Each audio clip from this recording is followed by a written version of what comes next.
a think tank here in Washington, D.C. We are working in close association with Bay Atlantic University, where I'm privileged to serve as the chair of political science and international relations. Today's event is really very important to us because it sits in the general context of other events we've been having and more to come on sustainability issues. Of course, you know, this is kind of maybe fashionable now, but we hope to be a little bit more than fashionable. We would like to really be part of the general discussion on how we, as human beings, you know, we can be better stewards of the planet where we live, which kind of boils down to this. And so there are so many different, and at the same time encouraging and promoting human development and well-being and economic development and all that. How do we do this responsibly, essentially? That's the problem. And nobody really has got the magic answer to any of this, but we hope that through various events that we've been having, some of them focusing on sustainable agriculture, others focusing on how to mitigate the impact of rising sea levels due to the after effect of global warming, which is the melting of glaciers and hence rising sea levels. And more to come, that we will be able to contribute to the general conversation on how we make the world a more livable place, a better place, and how we use our finite resources responsibly. And it is in this context that we're very grateful to our good friend and colleague, Shaleane, who joins us from Istanbul, where he teaches at Bahcesehir University. Bay Atlantic University is part of this network called BAU Global, and sort of the leading institution is certainly Bahcesehir in terms of history and size. And Shaleane has been teaching there now for many, many years. And so he's taken the lead on organizing this event, focusing on cities and sustainability of cities. Again, it's no particular revelation that the world is becoming more and more urbanized. And so more and more people live in cities, whether it's in the Northern Hemisphere or the Southern Hemisphere or elsewhere. So how we organize and manage cities was always important, but now as more and more of the world population will be concentrating there, I think the issue becomes even more salient. And so Shaleane has been kind enough to help us out in organizing this great event and bringing these two distinguished guests who will discuss their own experiences. So with that, I would like to turn it over to Shaleane, who will be moderating this event. And once again, many thanks to Shaleane, to our guests, and to our audience. No, Paolo, thank you very much for the introduction. Also, thank you to our guests for joining us today.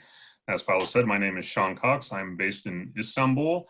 I am a lecturer in the Political Science and International Relations Department at Bahcesehir University, which is part of the BAO Global Education Network, of which also the Global Policy Institute in Bay Atlantic University in Washington, D.C. is affiliated and partnered with. This event is also, part of the impetus of this event was we here in Istanbul work with the United Nations Institute for Training and Research, and we sponsor and host a CIFAL center. And CIFAL, for those of you who may not know what that is, it is an international training center for authorities and leaders. So several years ago, we were granted the opportunity by the United Nations to open the CIFAL Center, and with respect to what CIFAL does, they take a very close look at the United Nations Sustainable Development Goals and carry out a variety of activities, seminars such as this, other training types of activities for people who are interested in the work of the United Nations, in the work of CIFAL, of becoming internationally oriented and internationally minded leaders. So this is also from our end done in conjunction with the efforts of the Political Science and International Relations Department and with CIFAL as well. So that being said, I would first like to introduce our guests for this today. And first is Dr. Shaleane, who is the Senior Vice President of Community and Regional Development at Zions Bank, and she is the owner of SG Community Partners. Shaleane advises the CEO of Zions Bank and works with community partners to develop collective action around regional challenges and opportunities to improve socioeconomic outcomes through the management and development of publicly owned real estate assets. Through her SG Community Partners, she conducts policy research and advises executives and city and state officials about how to address entrenched socioeconomic problems and deploy their resources and expertise to realize once-in-a-lifetime opportunities to improve the lives of residents and the health of communities. She has served in the past as senior advisor and special project director for the former mayor of Salt Lake City, Utah, and for United States Congressman Ben Adams, one and the same person. She has also served in administration at the University of Utah and as associate dean at the University of Chicago. Our second guest today is Mr. Rob McMonagle, and he is an expert with extensive knowledge, training, and experience in managing and coordinating and implementing large, complex projects with multiple stakeholders. Since 2011, Rob has worked at Toronto's Economic Development Office, where he has successfully introduced initiatives to accelerate the growth of Toronto's robust green sectors. Prior to this work, Rob worked at the City of Toronto's Energy Office, and he wrote Toronto's Sustainable Energy Plan and managed the city's renewable energy initiatives. He was the executive director of the Canadian Solar Industries Association from 2001 to 2005, and he was instrumental in creating Canada's first feed-in tariff program, which perhaps he can explain a little bit about what that is in the context of his presentation. And he also founded, prior to this, and ran Canada's largest, at the time, renewable energy supply company, and installed PV, solar, thermal, and wind systems globally until he transitioned into new work. He's also an author of a number of reports and other writings regarding implementation of energy solutions, including Vision 2020, a roadmap for Canada's solar industries. So we have two very well-versed experts in the area of urban sustainability with us today. And just to contextualize it, and part of the reason why I actually organized this, in my role that I've had for the previous 10 years within our global organization, I've traveled quite a lot, primarily to different countries and different locations within Europe and within North America. And I've had the opportunity to meet with a lot of government officials, whether at the city level, municipal, county levels, and at national levels as well. And one of the things that has been fascinating for me is how in all of these locations, becoming more sustainable, becoming how to make life more manageable in cities is a very, very important role. I was looking up some data prior to this presentation, and what I learned was not too surprising for me, but the speed at which it happened, I suppose, I found to be surprising. So, for example, with respect to urbanization in the world, currently just under 60% of the world's population live in urban environments, and over half of those people are in cities that are under 500,000 people. If we look at it in the world based on continents, from 1950 until 2020, on the continent of Africa, the percentage of population that has moved from rural to urban has tripled. And it has also tripled in Asia as well. It has nearly doubled in Europe. It has doubled in Latin America and the Caribbean, and it has increased in North America by about 20% over the same period of time. So the world is becoming much, much more urban, much more urbanly oriented. And that means that life in these urban environments is of great importance. Cities have become very crucial zones for, I wouldn't exaggerate by saying, the survival of humanity, because humanity moving forward will be an urban environment rather than a rural environment. Cities are currently the spaces where the most significant and consequential attempts at human adaptation and sustainability on this planet are taking place. And it is in urban environments where I think, and hopefully our panelists will support this, that we should be focusing on how life on this planet will flourish in the future. In order to do that, urban environments need to be made sustainable. They need to be made more livable. The resources that are utilized there need to be used most efficiently.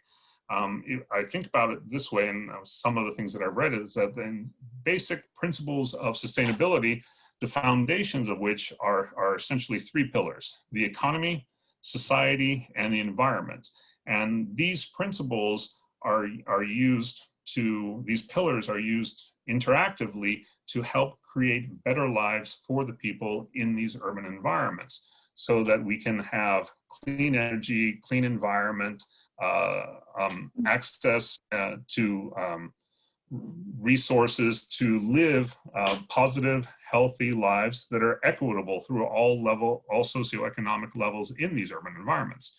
So today, what we're going to be doing is we're going to be listening to our experts talk about their own particular experiences with urban sustainability and the work that they have done and continue to do or consult with in terms of making cities more livable. So it is now 10 past the hour.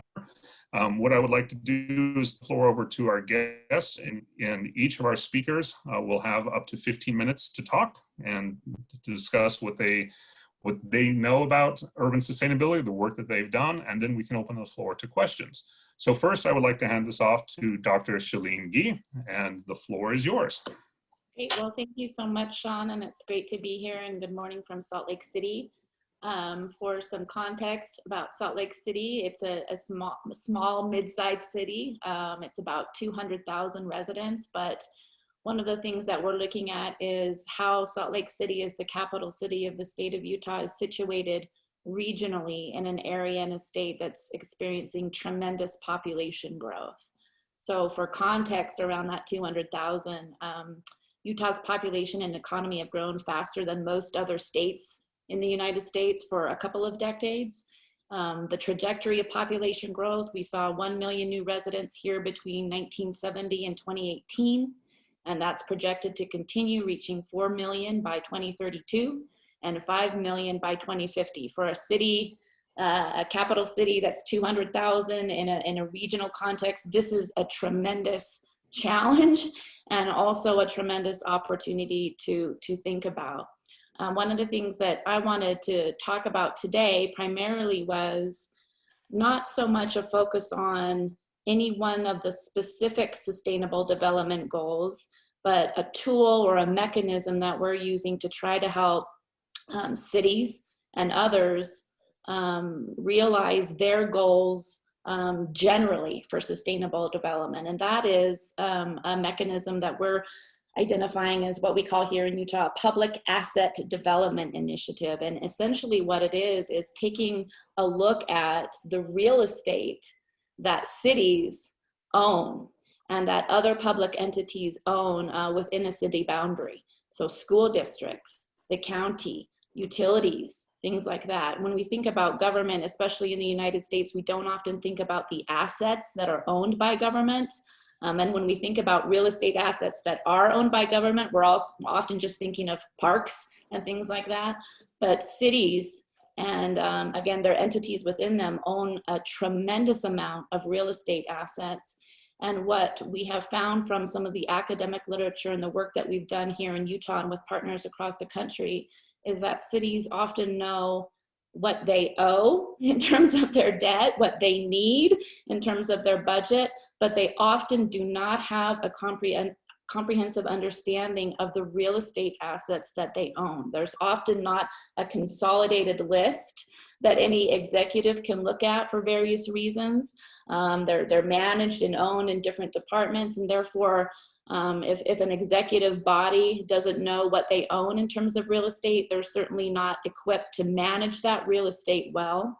And part of the presumption here is, you know, Sean, you mentioned the three pillars of the economy, society, and the environment.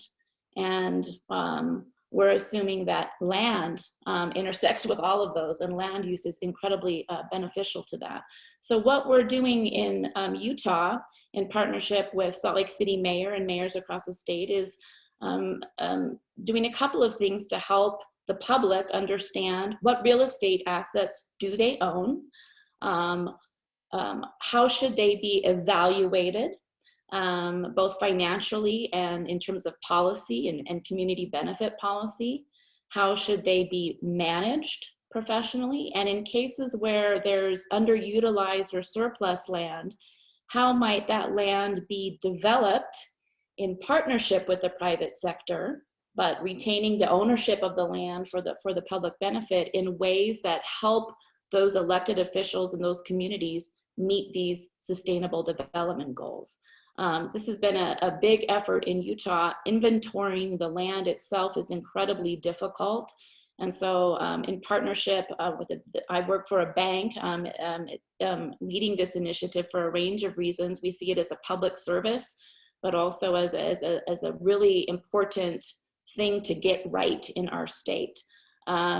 We have been working with Salt Lake City and other cities to conduct inventories of their land and then to think about how to better use them. And one of the ways that we're doing that here is using a social determinants of health framework to think about how land is utilized. We have two very strong healthcare systems here in Utah, Intermountain Healthcare and the University of Utah Healthcare System. They're both members of the Health Anchor Network in the United States, which is a consortium of healthcare systems in the United States that see their role as really anchoring community initiatives. And we're using the social determinants of health framework that those healthcare systems have set up to help cities evaluate land use, which sounds like a counterintuitive partnership there, and I can spend a little bit of time explaining why it makes so much sense to us here in Utah. And then we're also connecting land use and real estate development use to regional planning efforts in Utah. So we're looking at the city as a city where the community doesn't see necessarily the boundaries of the city. They experience life again within the context of that population growth. And so how are we connecting all these things to regional planning? We know from the work that we've done here that health behaviors and socioeconomic and physical environments together have the greatest impact on health and life expectancy. Those things together, where land is in the mix, represent over 60% of the social determinants of health, which is why we think that social determinants of health framework is so incredibly important. So if I can share my screen for a second, I'll show you some of the kind of priorities that we're collectively focused on here in Utah within the umbrella of this initiative. Let me see if I can go this way. Can you see this? Okay. So this is part of a presentation that you can see Zions Bank gave to our community in partnership with our League of Cities and Towns here in Utah to talk about, what are the objectives of this initiative? What do we hope to get out of it? When we're working with cities and other landowners to help them think about their land, again, carefully distinguishing land which shouldn't be looked at as developable and land that could possibly be developable. When we're looking at those developable assets, what are our priorities? These are some of the ones that we've come to some consensus to in Salt Lake City and in the state of Utah. The first one being new public revenue streams. We're not shy about saying that.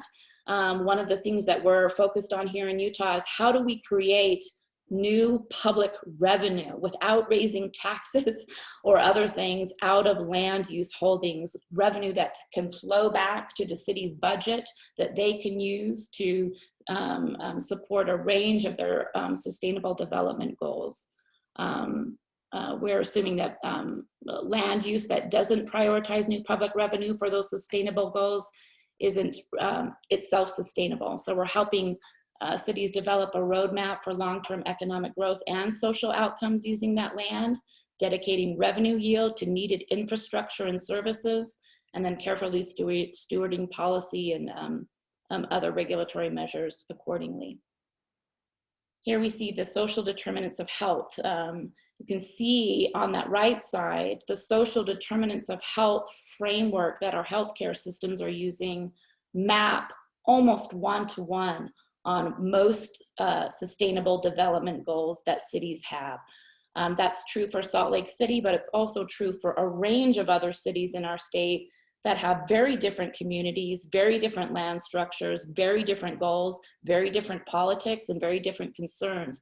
So as an organizing principle, the social determinants of health is very useful for our community in thinking about how to organize their priorities, including their land. When we think about land use and developing publicly owned land, we're also, again, looking to address multiple social determinants of health. This would translate to sustainable development goals. We think in these initiatives, targeting just one goal is a little bit short-sighted. Our premise is that you can target several when you're working on these kind of development efforts if you have a strategic plan and partners around the table that can do that. So our assumption here is development projects that target just one goal in isolation, housing, sustainability, transportation, whatever it may be, that's short-sighted. Ideally, our projects are looking at 2 or more sustainable development goals, and these are some of the common drivers in our public asset development initiatives, and you can see how they map onto the sustainable development goals nationally and internationally. We're supporting a range of vertical infrastructure strategies. We're, again, really reliant. We find the health frameworks very, very helpful here. Not only our local social determinants of health frameworks, but the county health ranking system that Robert Wood Johnson Foundation is using nationally, how they're helping to think about how land use development affects health and sustainability, very helpful to us. So these are some of the things that we're prioritizing. And then we're also making sure that where we're supporting or facilitating land use development projects in a city, in a neighborhood, on one street, in one whole city district, or as a city as a whole, that we are attaching those efforts to our regional and our statewide planning goals in order to make sure that we hit those larger regional and statewide objectives. This correlates to how we're thinking about statewide transportation plans, rural economic development, our regional planning goals, and making sure that they overlap in a kind of as direct parallel as possible. And we're also looking to support through legislation, public-private collaborations that support this kind of work. Again, here, just last slide, probably showing what we see as really important, these cross-sector connections between that social determinants of health framework, our regional planning, and some of the other initiatives there. One of the things that we found that makes this so important in our community is, again, just the tremendous land holdings that our cities have. And I can't emphasize enough how difficult and how important this work has been in Utah to help cities and others understand the land that they own. And this is not unique to Utah. When we first were inventorying our land, we were part of a consortium working with a national consultant that was mapping land assets in Pittsburgh, in Boston, in Chicago, in Los Angeles, and across the board, understanding that folks in charge of sustainable development planning for those cities did not have a list that they could pull up of their real estate assets. And thinking about what a huge gap in knowledge and planning ability that is kind of the driver of this initiative. And I'll stop there.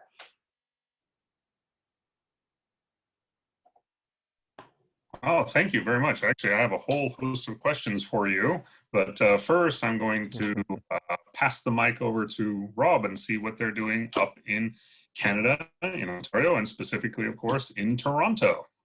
Well, thank you, Sean. Okay, and it's a real pleasure to be here. And I'm going to talk a little bit about, local economic development and how local economic development can actually push the sustainable development goals. And that's not often considered. Okay, often it's considered, it's economic development or the environment. Okay, and what I'm going to try to showcase, in my 15 minutes really is how the two can actually work together quite successfully. And Shaleane and myself had not talked earlier, okay, but a lot of my discussion is actually how do we unleash the value of city assets, okay, in supporting that growth of the sector. So I have a little bit more formalized presentation, okay, but it'll go pretty quickly and hopefully it'll be a little bit of fun too. So let me just see if I can open it up.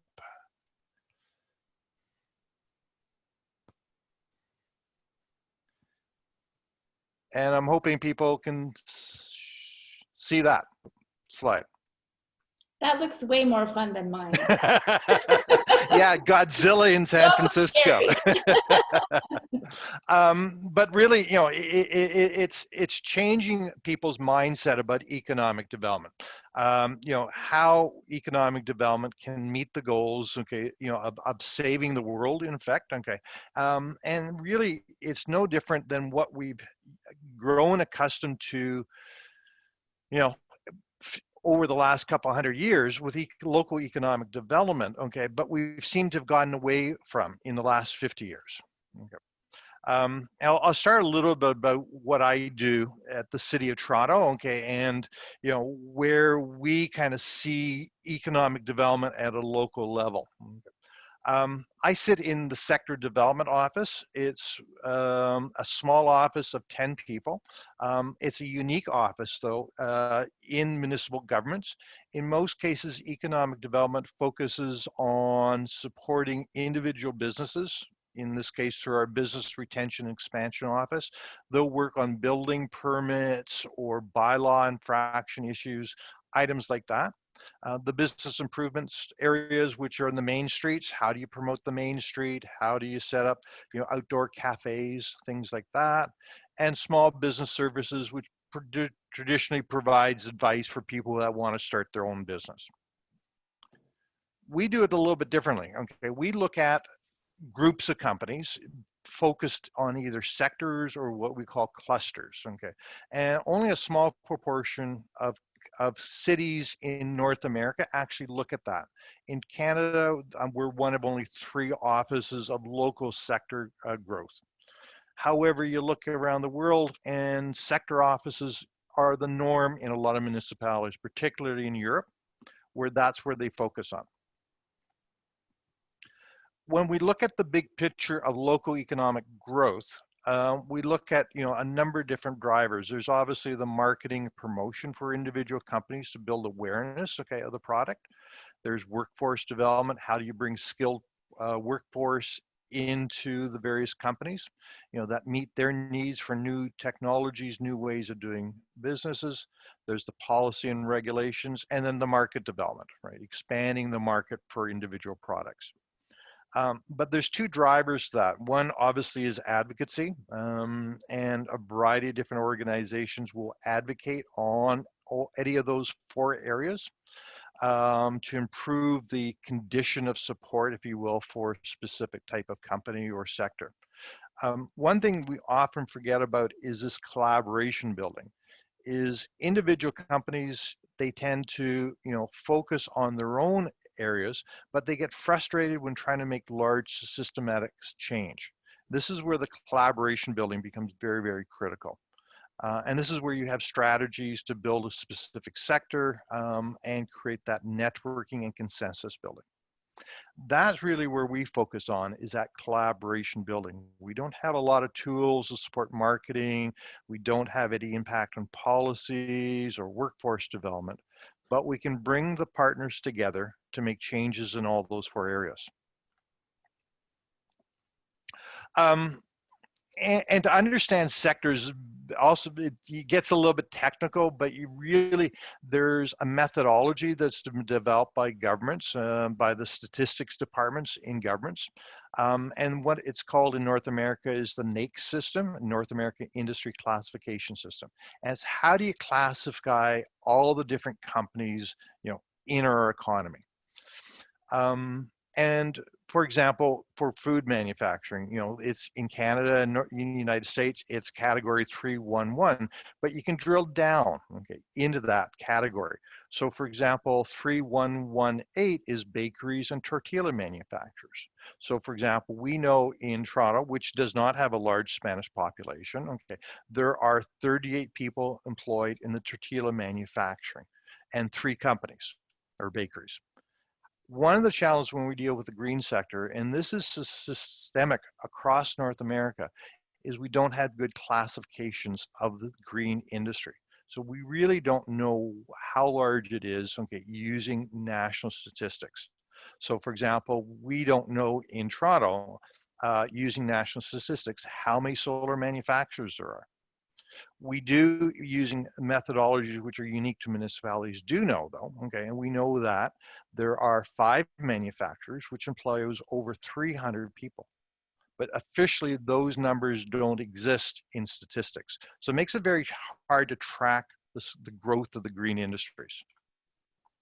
Another way of tracking industries is not so much using sectors, which are essentially competitors because they're all companies doing the same thing, but look at companies as part of a supply chain. And this is what's often referred to as a cluster. Your supply chain goes right from the raw materials to the shippers to bring the raw materials to the manufacturers, to the wholesalers who will distribute out to the retailers, and also the consumers. That is your supply chain, and they are all linked together. And this gets back into my comment is sectors tend to be a bunch of competitors, all striving to maximize the sale of their products over their competitors. Whereas a cluster is a little bit different. The cluster is your supply chain.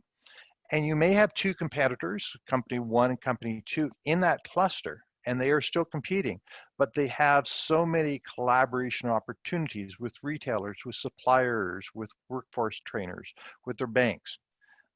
That's where the opportunities is for collaboration.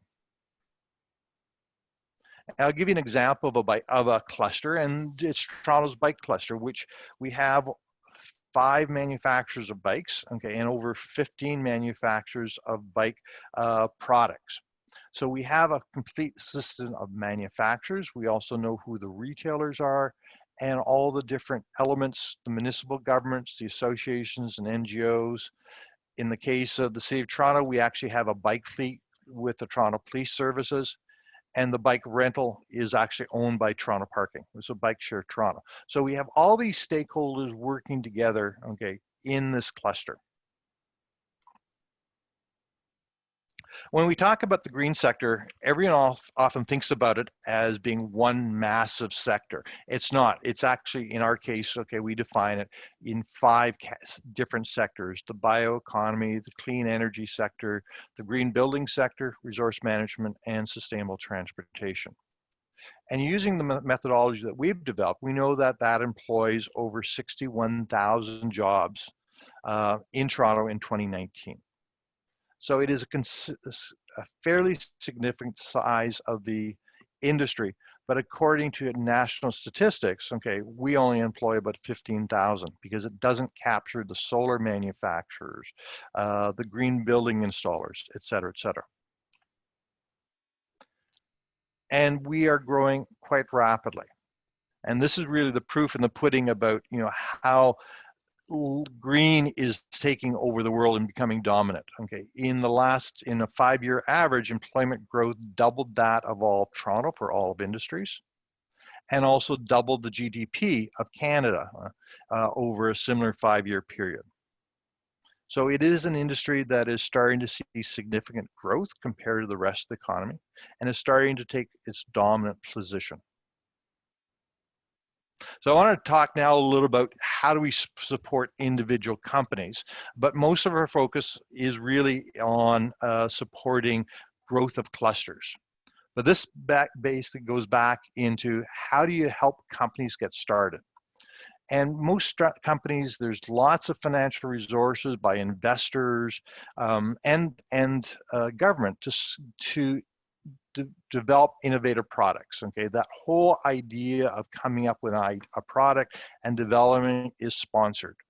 But as soon as you get into a commercialization, governments back out. Okay, governments cannot be seen to be supporting one commercial company over another.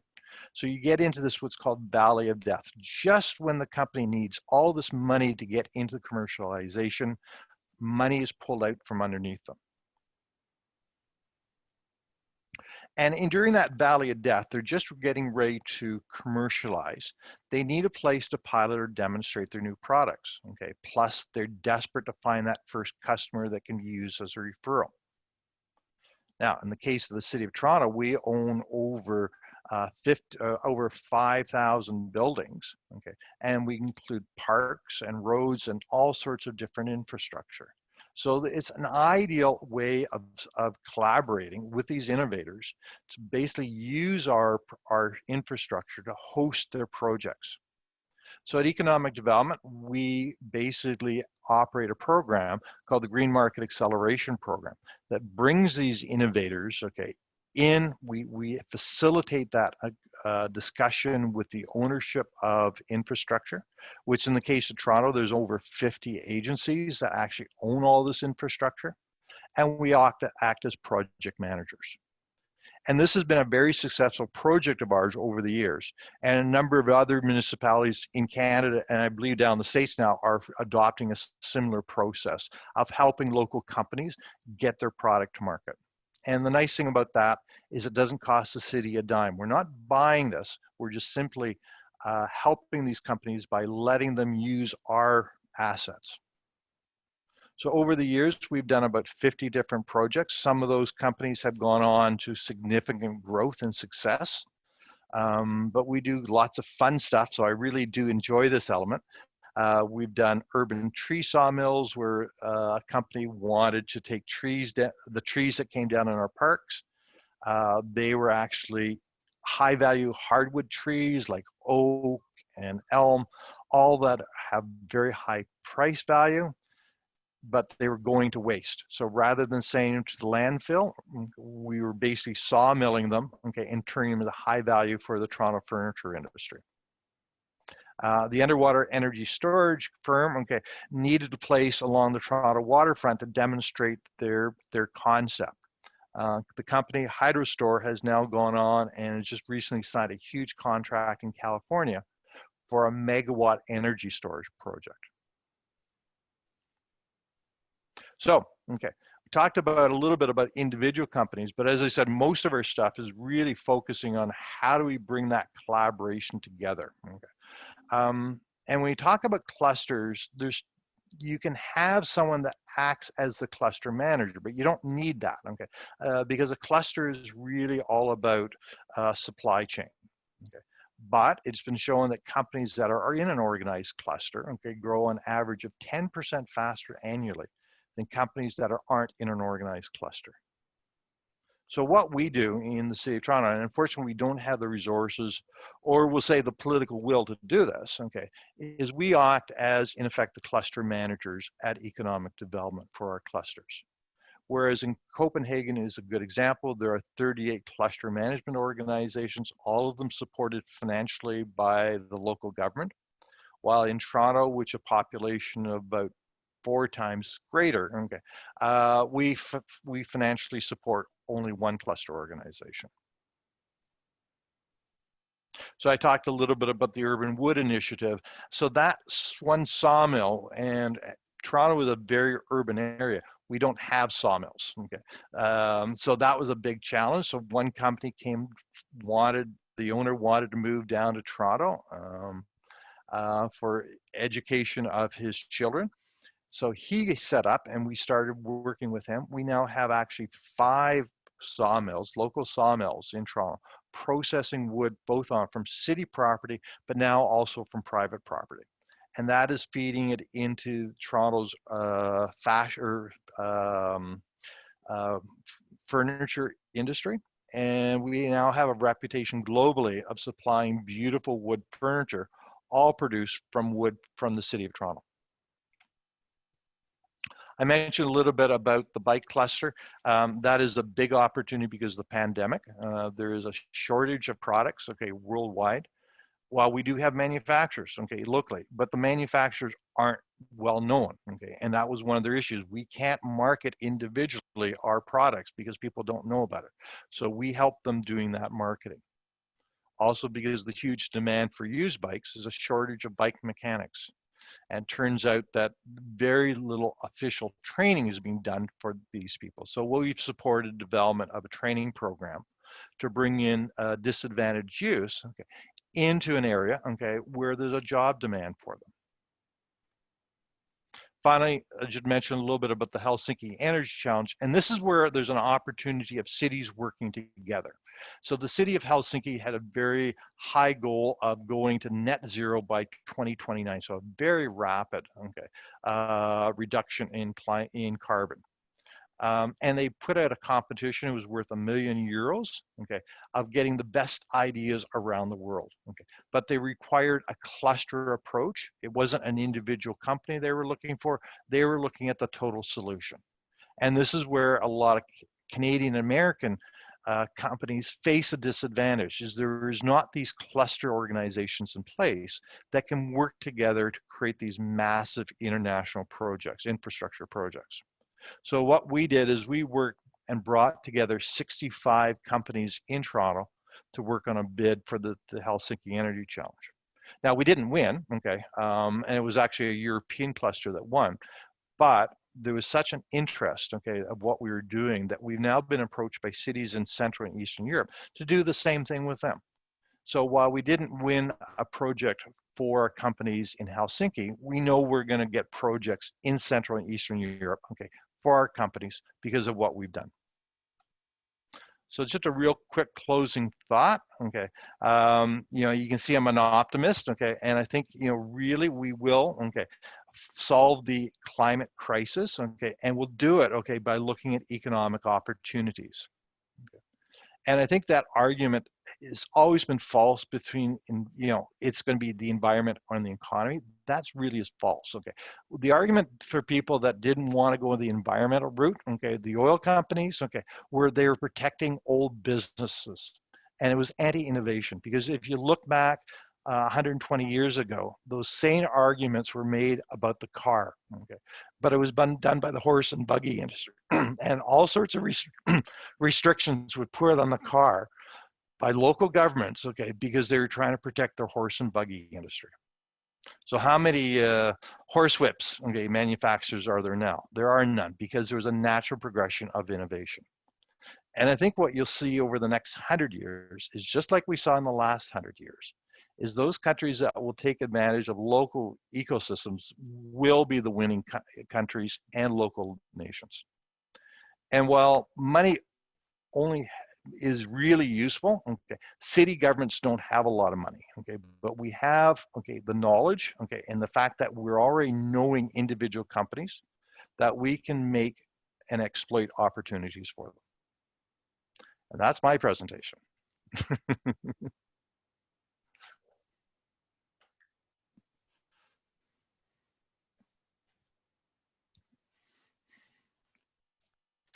Sean, you're on mute. I just saw sorry, I was going to say very fascinating presentation. Before I open up the floor to questions from other people, I'm going to take the moderator's prerogative and ask my questions first.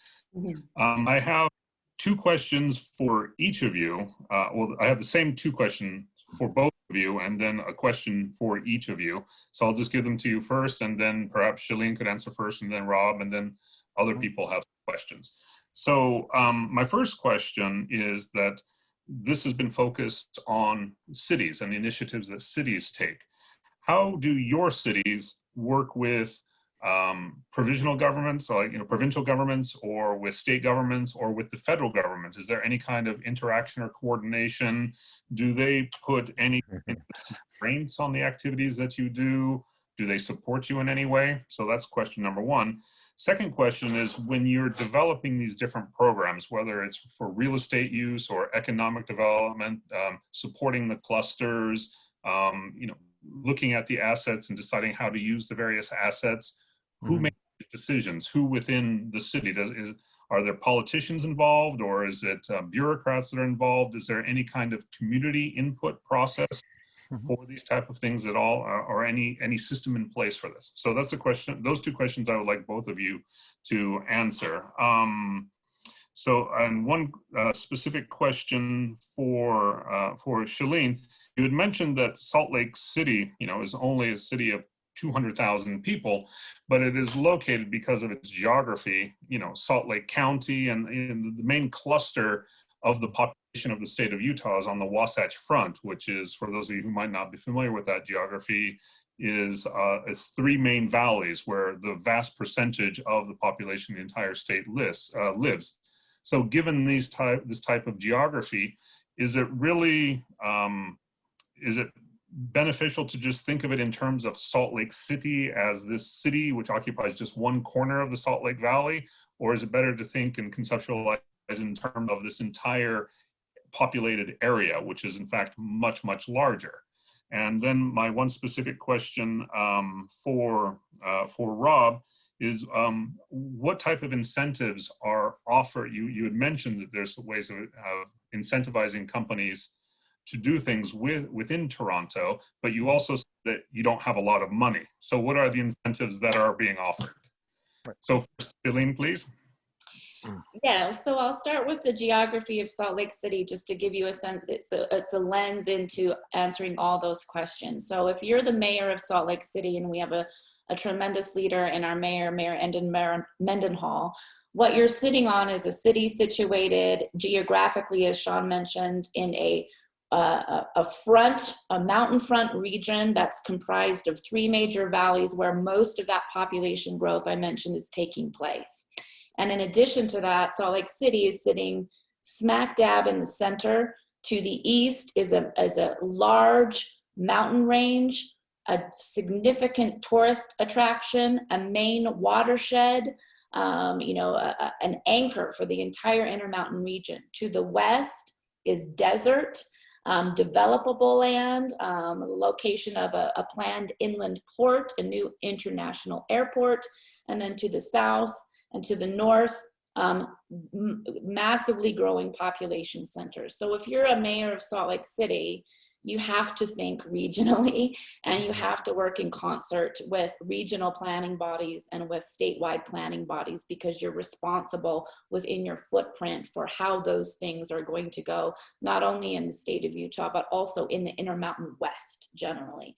And so it's incredibly important that all decisions are made with a lens on residents in communities, but as we know, residents don't experience city boundaries in the same way that bureaucrats do. They're moving around all the time, and that there's not a line that's visible there. And so you have to think about the impact of quality of life on residents as they move in your city and in their day-to-day experience outside of your city, all over the place. And so you've got to be collaborative there. And then you've got to be thinking about how your decisions, again, on infrastructure, land use planning, the social determinants of health, your social and community impact policies affect that larger region. We have a really strong regional planning professional community here that's very collaborative, and strong regional planning bodies that work in collaboration with the state, strong statewide representation of mayors through some of our leagues and association of governments. And that's one of the reasons why in our initiative to think about real estate development and use of public land, we're thinking about it in those larger frameworks, because I think there is a significant understanding here in Utah and Salt Lake City that if we don't do that, we will not be able to manage next year, let alone 2050 when our population has quadrupled. And so you have to think about it that way. That goes to the question about who makes the decisions. Well, the premise of our initiative, just looking at the real estate inventory, and I saw your comment, Rob, about, yes, there's 5,000 buildings in Toronto managed by over 60 government agencies. That real estate problem is indicative of that larger decision-making problem. And so lots of people are making decisions about a range of things, including in our case, as we're focusing on it, land and how buildings are managed or even understood, and not just buildings, but land. And so again, thinking about how to create a collective understanding of what that asset is and get a collective set of priorities. Again, we use that social determinants of health framework as an organizing principle. It's very helpful for folks to do that. But then to have definitely community impact, a very input, a very transparent process, and really understand and create mutual knowledge exchange, but also provide elected leaders and officials that have to make these decisions with the expertise of the private sector. That's a very delicate balance, Rob, as you have mentioned, in terms of how you manage that. And so our initiative is trying to take great care in anchoring that effort, both with public sector leaders and private sector leaders that are resource rich in terms of their decision-making authority, the resources that they have, but are also benevolent in a sense that they're working together to create consensus around a common set of principles. It's a really, really hard thing to do, but you absolutely can't do it if you don't even know what assets that you own. You're just making decisions in the dark.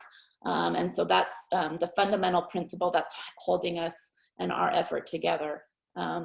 It's complex, but there are some principles and frameworks that make it a lot easier to undertake.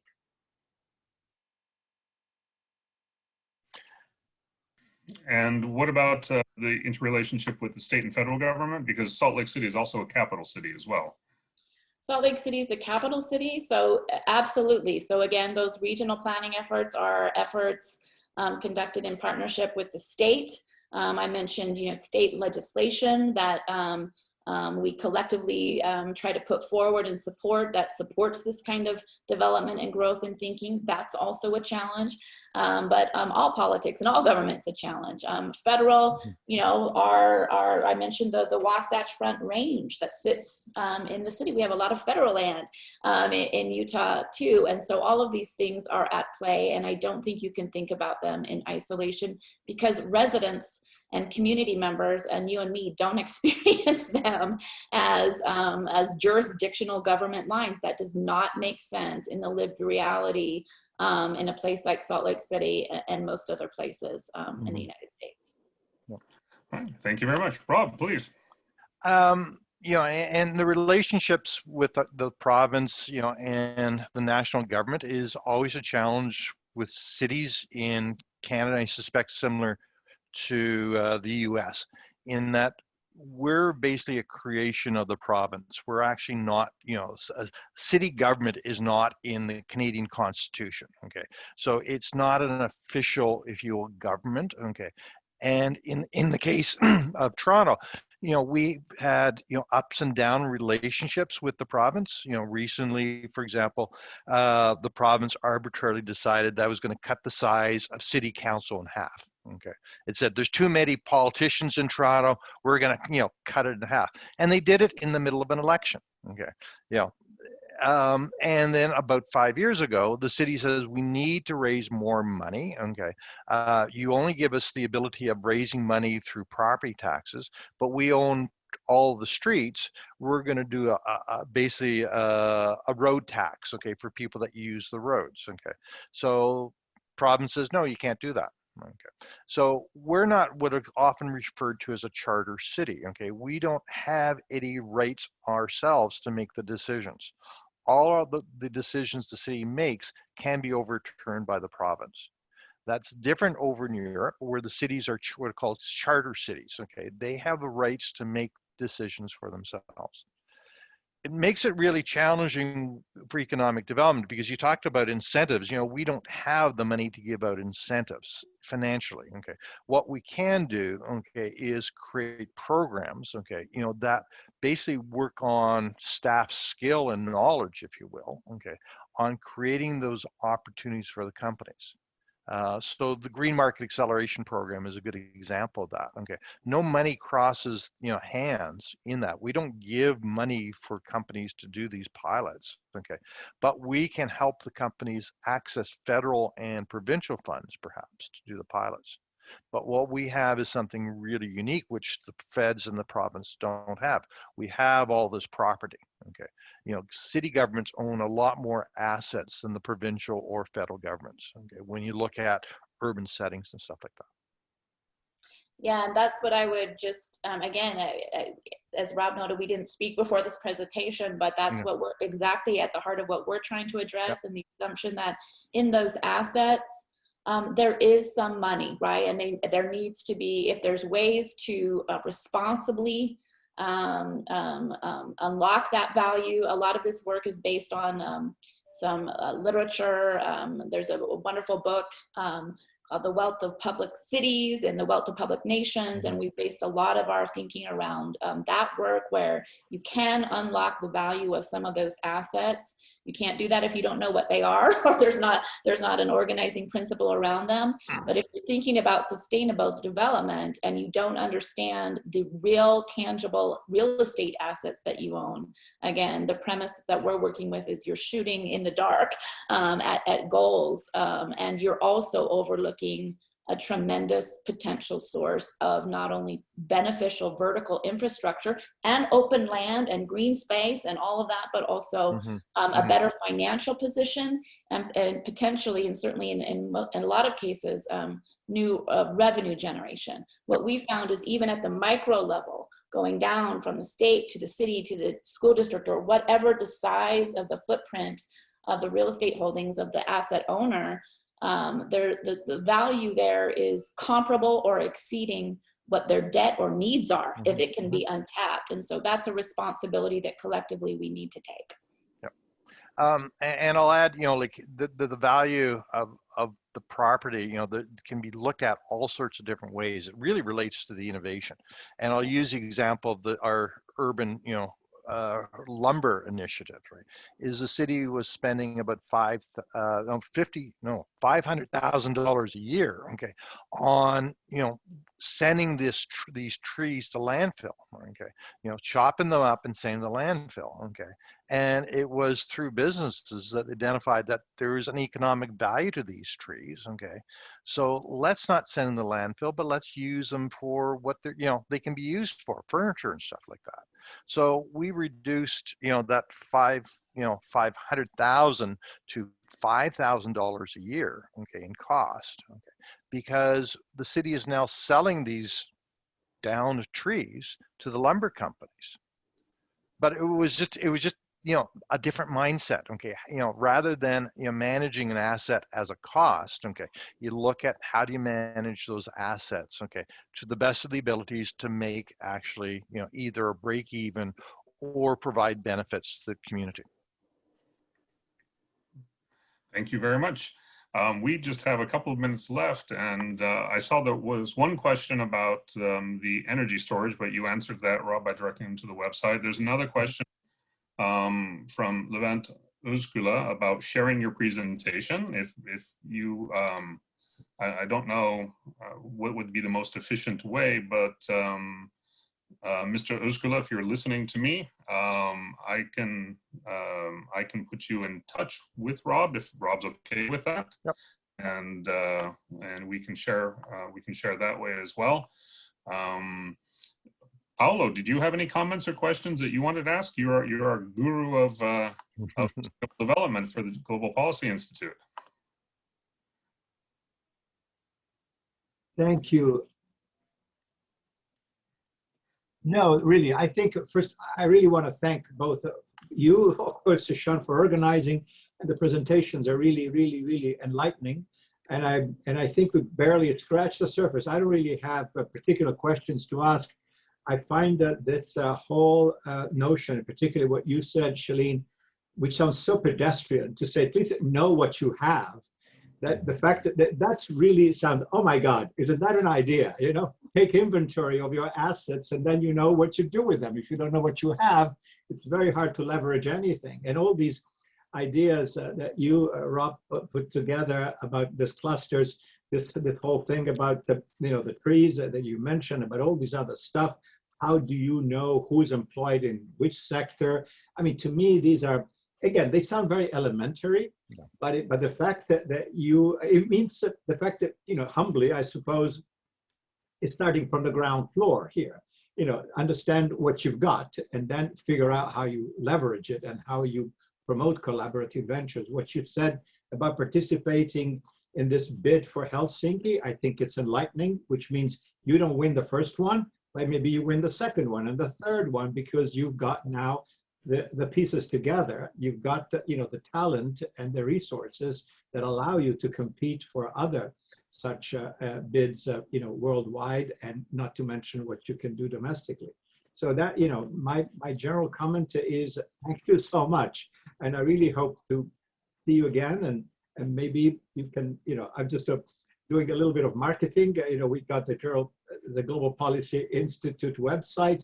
We would love to have, if your time permits, any of your comments and elaborations, we would love to host them on our website whenever it's convenient for you. That's all I have to say. Please, back to you, Sean, for concluding remarks. All right, well, I would just like to say many thanks to Rob and to Shaleane as well. This was very fascinating for me, and one of the reasons it was so fascinating for me is that I've lived in Turkey now for pretty much the past 20 years. And in Istanbul, we're a city of 15, 16 million people. In the Marmara Industrial Zone, it exceeds 22 million. We have a complexity. There are something like 30, you know, more than 30, 35, 38 municipalities within the greater Istanbul municipality. So there are a lot of competing government interests. There are also, you know, we have an elected mayor for the greater municipality, but we also have a governor that's appointed by Ankara because it's a unitary system of government, and trying to figure out who owns what and who can do with what under what rules and regulations. It does all seem very basic, but it also seems that once you start doing this, you can figure it out and you can better utilize these assets to make these properties, make these assets, present these opportunities to young startup companies, innovative companies, interesting companies that will all overall contribute to the betterment of life in these locations, the sustainable development of these cities as these cities continue to grow. So as Paolo said, what you've introduced us to are the basic building blocks, it seems like, and that everything grows from there. And we appreciate you both introducing us to the work that you do and a particular way of conceptualizing urban sustainability. So thank you very much. Well, thank you. It's been great to be with you all. And I think, you know, I'm really pleased, obviously, from my point of view, that this focus on assets was kind of a unifying theme. I think it's really is important. People responsible for cities of any size, as you all know, are often overwhelmed with what they have to take on and what they're responsible for, whether you're a city of 200,000 and what you do is going to dictate how the Intermountain West region in the United States goes to a very, very large city. And so I think another underlying theme was the people who are running cities need help. They need the expertise, they need the partnerships, they need the coalitions, they need to understand with outside help what they own and how to think about it for the greater public good, or else we're all in a pickle. 100% agree, right? Okay, and it's, you know, my message is, you know, be an optimist, okay, you know, and you know, don't get so hung up on the big picture and, oh my God, we've got so much to do. Take your things and do the small things, okay, because every small thing builds, okay, and you get success that way. You know, it's very hard to take on a big, massive project, okay. It's easy to get success in smaller projects, and those smaller projects add up. Well, thank you once again. And from this side of the Atlantic, on behalf of the Department of Political Science and International Relations at Bahcesehir University and our UNITAR CIFAL Center. Again, I thank you for your participation, and many thanks to Paolo and to Dennis and everyone at GPI for helping organize it, coordinating it, giving us the Zoom links, and making this all happen. So thank you. I guess we can all sign off now. Thank you. Thank you. Bye now.